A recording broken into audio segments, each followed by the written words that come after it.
सप्तमी अष्टमी या दिवसात घराघरात जी लगबग असते ना, ती फुलोरा करण्याची असते.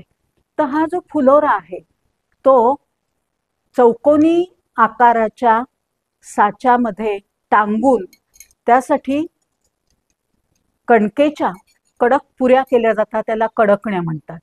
काही ठिकाणी त्याला पापड्या म्हणतात.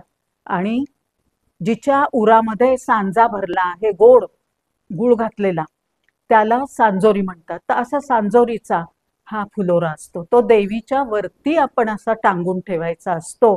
आणि ह्यातून देवीला आपण हे समर्पण केलेलं आहे. ते समर्पण म्हणजे सगळ्या घरामध्ये, आपल्या घराण्यामध्ये सगळ्यांना तू प्रसन्न हो, ही त्यामागे एक भावना असते.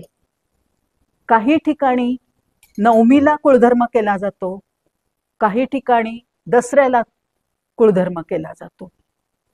कुळाचार जो सांगितलेला आहे त्याप्रमाणे सगळा पूर्णावरणाचा स्वयंपाक करून देवीला तांबूल त्याबरोबर ठेवायचा असतो. तांबूल देवीला अतिशय आवडतो आणि हा तांबूल आपल्या नैवेद्याबरोबर आपण ठेवायचा असतो. आणि ह्यातून हा जो सगळा प्रसाद आहे तो सगळ्यांनी मिळून आनंदाने समाधानाने सेवन करायचा असतो. आपल्याला मनाला तनाला शक्ती मिळते.